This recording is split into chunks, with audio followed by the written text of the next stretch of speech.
Speaking of distress. Yeah, that would work. 3-3 draw. 3-3 draw. Somebody's in distress. Yeah. Goalkeepers, defenders, Yeah. Especially the Dundee defence in the 97th minute. Oh. Like, if you're going to concede, so the game we're kicking off with is Motherwell 3, Dundee 3.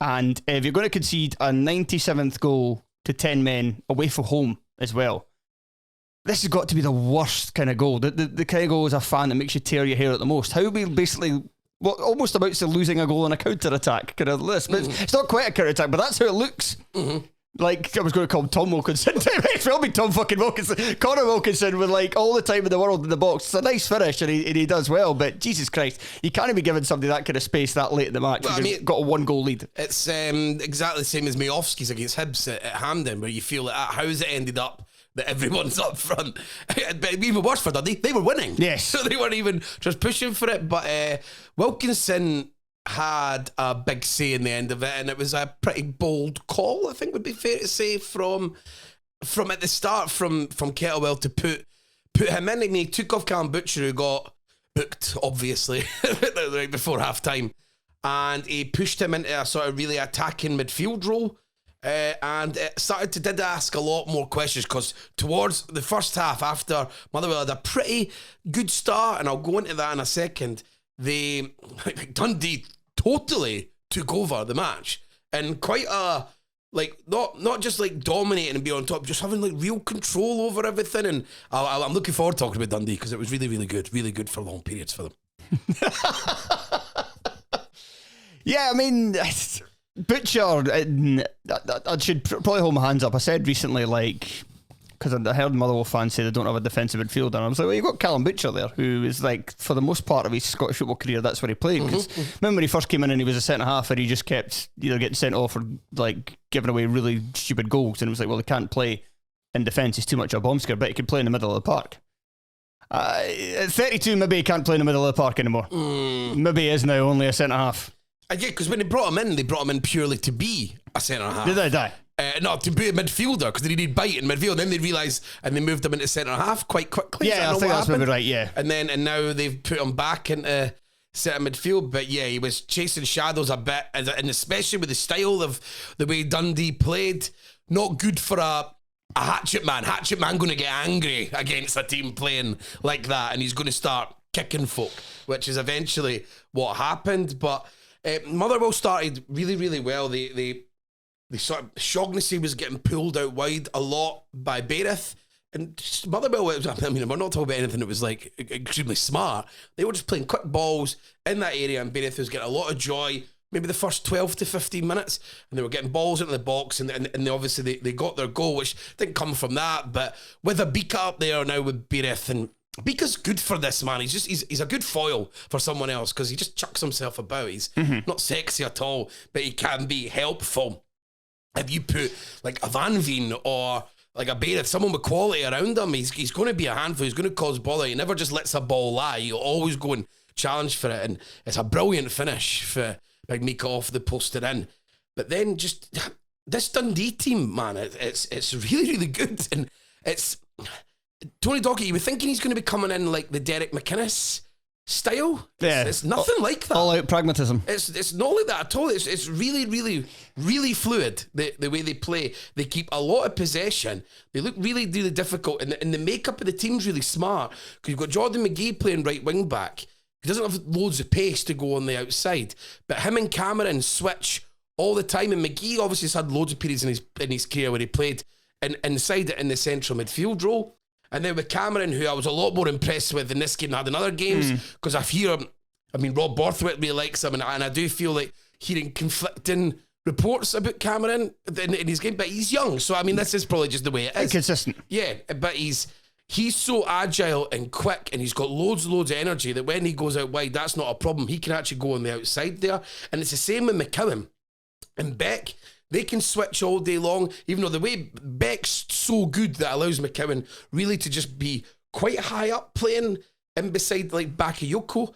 And then you've got Boateng, where it's so smart because he's just always available. So you're just going back and forward. So they can keep really, really good possession, but it's not sterile. It just means the player who has it in maybe a more wide role in 1.5 spaces, they feel comfortable like looking forward because they know, right, I know Bakayoko's there. I know he's there. Like, that's a guarantee. Sorry, Boateng. I know he's there. I know that's a guarantee. So they can keep moving. And then if that doesn't work right, we'll try again. It can go into a different bit. And then when you've got Bakayoko, who's like a real handful, he drops in. Rudden tries to stretch a bit.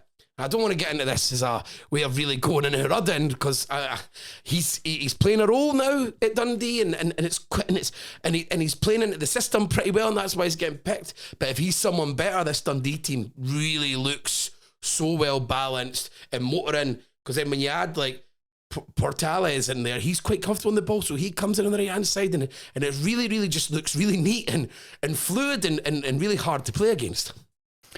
Motherwell, I noticed, so again, it's the second time it's happened recently. I think the St Johnstone game was the other match where Georgie Gent came off the bench and made an impact. Yes, and made an impact again. So he's helping to play the ball towards Wilkinson for their very late equaliser. I think it was the St Johnstone game where he had a part to play in that as well. I think he put in a cross for one of the goals.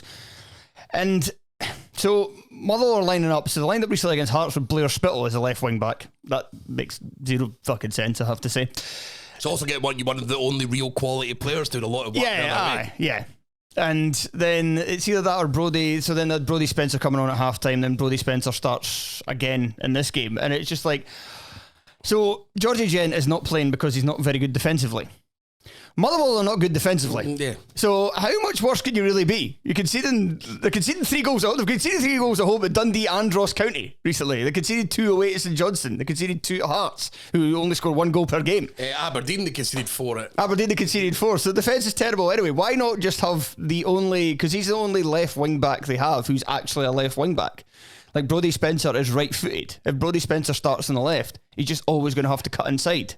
Plus now, with the makeup of the team, when you've got Beirith and Obika, and I'm going to make an argument for Wilkinson going through that in about 1 second, but having guys who can maybe get some balls into the box naturally from a wide place, I mean, we can make football simple, but to me that sounds quite smart. When you've got guys like that who would be a handful in the air and would be able to divert them.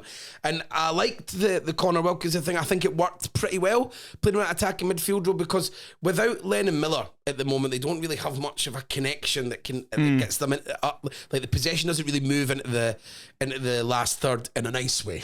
Let's be frank. But when they played the 3 of them up there together, you can go pretty industrial, and it's not bad because they're going to win it. 3 of them together, it's always going to be a handful. You've always got Spittle in and around them who can pick up the second ball. If he picks it up in space in the last third and he's got these other targets, I mean, again, it's not the sexiest football, but I think it would definitely get results in the Scottish Premiership. And right now, with Kettlewell, results are everything, because the fans have turned it on because he's not won a game for 3 months. Yeah. But as an outsider looking in, I look at the results and I can see he's not lost the dressing room whatsoever. They're getting last minute equalisers with 10 men. They're coming back for 2-0 down. I think a couple of times recently against St Johnstone, 3-1 down against Ross County. They obviously managed to go to Parkhead and get a draw, which is difficult. In some difficult circumstances, when they got penalties going against them, they get again. You know, these are all things that if you're no one in 3 months, normally you'd be like, fuck this. You know, people don't play. So it's definitely not lost the dressing room. So maybe just these little touches just to get you a result, and then obviously they can get Lennon Miller back. Maybe they could bring in a bit more football in the future. But I loved Mugabe's goal, the equaliser, because he hits a long banger from 30 yards, which keeper has to save. And then he manages to get the goal, which such a long VAR check for such a nothing. Him going up for a header, man. Be here all day. But Spittle, what a ball that is. It's such a tantalising ball, and it's so hard to defend. And Spittle just like, I know this wasn't the case because they probably don't care, but the VAR check felt like people have been moaning that, it's only really Celtic and Rangers when you get these checks for like shut pulls in the box. So it almost felt like they just picked an arbitrary goal. It's like, let's study that to fucking see if we can call it disallowed. Mate, I mean, I don't want to be here criticising this too much, but that's how human beings react. Yeah. When they all feel they're under. So I believe stuff like that does happen. And they might not have went before it, let's check this. They'll just naturally keep on looking, because naturally be in the back of their heads, goals like this. Maybe if it looks like there maybe is something, maybe they have to study it as opposed to just going, well, let's just play football. So there's loads of positives for this to take at both sides, but Dundee, I've been really frustrated because the way that they play in that style of play, that possession base, the fluidity of players moving things, when they play against 10 men, that should be able to kill teams. And they've played against 10 men 2 weeks in a row for relatively, well, I mean, in total, probably about, 40 minutes? No longer. I mean, 50 minutes in the last 2 weeks, and they've only got a point to show for it. I'd be disappointed just because I'm not saying it's the same for everyone, but for that Dundee team with that style of play, that should really feed into being able to turn a team with 10 men over.